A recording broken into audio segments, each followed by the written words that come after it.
Bagaimana kondisi para sahabat? Bertahun-tahun di kota Mekah, 13 tahun Nabi berdakwah di sana. Sulit kondisi mereka. Bahkan pernah Nabi kita alaihissalam pada tahun ke-7 kenabian itu diboikot sama orang-orang musyrikin. Pemboikotnya itu bentuknya mereka tidak mau jual beli sama Bani Hashim. Nggak ada. Jual beli, pernikahan, nggak ada. Ketika ada pedagang datang dari luar, diborong sama orang-orang musyrikin. 3 tahun jemaah. Sampai sebagian sahabat Nabi cerita, mereka makan daun-daunan. Kotorannya seperti kotoran kambing. Ada seorang sahabat yang cerita, kalau nggak salah Sa'ad bin Abi Waqqas atau yang lainnya. Di malam hari, dia menginjak sesuatu yang basah jemaah di kakinya. Karena laparnya dia ambil, dia masukkan ke mulutnya. Kata dia, sampai hari ini anak nggak tahu apa yang anak makan waktu itu. Itu para sahabat Nabi. Di situ ada Rasul Sallallahu Alaihi Wasallam. Anak ingin mengingatkan bahwa luasnya rizki antum, bertambahnya harta antum, itu bukan tanda kemuliaan dari Allah Azza wa Jalla. Ketika seorang jabatannya naik, pangkatnya naik, followernya tambah banyak, jangan merasa itu kemuliaan yang Allah berikan. Allah menceritakan tentang orang-orang kafir, orang-orang yang tidak beriman. Fa'ammal insanu idza mabtalahu rabbuhu fa'akramahu wa na'amahu fayaqul rabbi akraman. Nih orang nih, kalau diluaskan rizkinya, dikasih jabatan, dia mengatakan rabbi akraman, Tuhanku memuliakan aku, kata dia. Wa amma idza mabtalahu faqadara alaihi rizqahu fayaqulu rabbi ahanan. Kalla bal la tukrimuna al-yatim. Kalau disempitkan rizkinya, nggak dikasih jabatan, nggak dikasih kedudukan, hidupnya susah, melarat, dia mengatakan Tuhanku menghinakan aku. Kalla, sekali-kali nggak kayak gitu standarnya, nggak kayak gitu. Aibatifillah. Allah kasih Fir'aun kerajaan Mesir. Dan Allah jadikan Nabi Musa alaihissalam 10 tahun gembala kambing. Supaya kita sadar. Itu bukan tanda kemuliaan. Oleh karena itu, tatkala sebagian orang kok merasa aneh tidak suki-suki. Padahal sholat malam jangan ditanya, Ustaz. 11 rakaat, Ustaz. Kajian soft pertama. Biasanya yang soft pertama ini susah-susah aja, Pak. Belum tentu ya. Enggak. Karena kalau yang senang biasanya telat ya, Mak. Kadang-kala alhamdulillah sudah selesai urusan Ustaz, utang sudah lunas, alhamdulillah. Ya paling enggak sholatnya enggak apa-apa lah, soft kedua, soft ketiga. Iya, sebagian kita puasa Senin Kemis, puasa Daud. Apalagi Ustaz yang harus anak kerjakan sampai hari ini anak belum bisa melunasi utang. Ustaz. Bukankah tanda cinta Allah itu? Idza ahabballahu qauman ibtalahum. Kalau Allah cinta kepada satu kaum, Allah akan kasih bala sama mereka, bukan dikasih harta. Dikasih bala. Antum bisa duduk di saf awal, itu nikmat dari Allah Azza wa Jalla.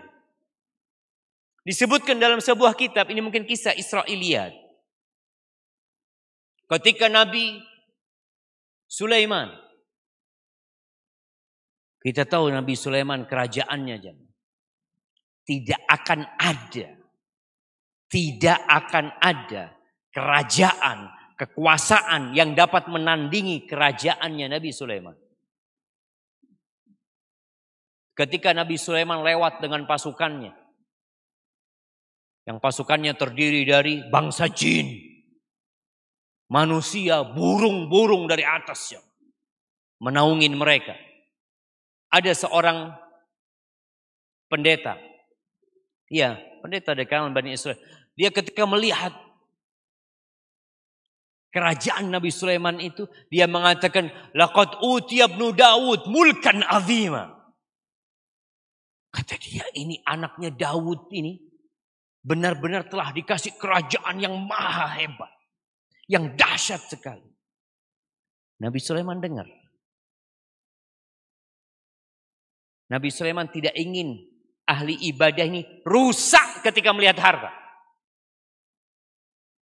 Maka disebutkan dalam riwayat itu mengingatkan Nabi Sulaiman, la tasbihatun wahidatun fi sahifatil mu'min khairun min mulki Sulaiman. Satu tasbih, ucapan subhanallah di catatan orang yang beriman itu lebih baik daripada kerajaan Sulaiman. Kenapa? Tasbih itu akan tetap ada dalam catatannya kelak sampai hari kiamat. Adapun kerajaan Sulaiman yazul, hilang. Kemana kerajaannya Nabi Sulaiman? Kemana angin yang Allah berikan kepada Nabi Sulaiman? Kemana istana Nabi Sulaiman yang membuatkan Bilqis masuk menyingkap betisnya? Kemana jamaah? Ketika masuk kepada istana Nabi Sulaiman, melihat itu lantainya istana Nabi Sulaiman. Kemana singgasananya Bilqis yang dipindah sama Nabi Sulaiman? Lewat orang yang dikatakan alladzi indahu ilmun minal kitab. Dibawa dari Sabah sana ke Palestina. Kemana semua itu jemaah? Fin. Gak ada semua. Maka ahibati fillah. Tatkala antum sudah berdoa, sudah berusaha, sudah berupaya. Tapi kondisi antum tidak berubah. Jangan pernah buruk sangka sama Allah Azza wa Jalla. Tiap hari kita mengatakan Bismillahirrahmanirrahim. Dengan nama Allah yang Maha Pemurah dan Maha Penyayang. Yang Maha Pengasih dan Maha Penyayang. Allah itu lebih sayang sama kita daripada orang tua kita. Allah itu lebih pengasih sama kita daripada seluruh penduduk bumi ini. Antum lihat bagaimana Nabi Ayub alaihissalam tatkala dikasih cobaan sama Allah bertahun-tahun. Nabi Ayub itu pernah berada di puncak kekayaan. Puncak kehormatan, dihormatin manusia. Orang itu menghormatin orang yang punya duit. Ya, kita melihat. Kalau antum mafi fulus, ya kurang ditoleh sama orang. Tapi antum datang dengan mobil mewah. Orang langsung, monggo, tafadhol. Masya Allah. Ya. Allah ambil semua kekayaan Nabi Ayub. Keluarganya habis. Plus dikasih penyakit yang menjijikkan. Sehingga orang-orang itu gak mau dekat sama Nabi Ayub alaihissalam. Ketika beliau berdoa, apa kata beliau? Siapa yang ingat doanya Nabi Ayub?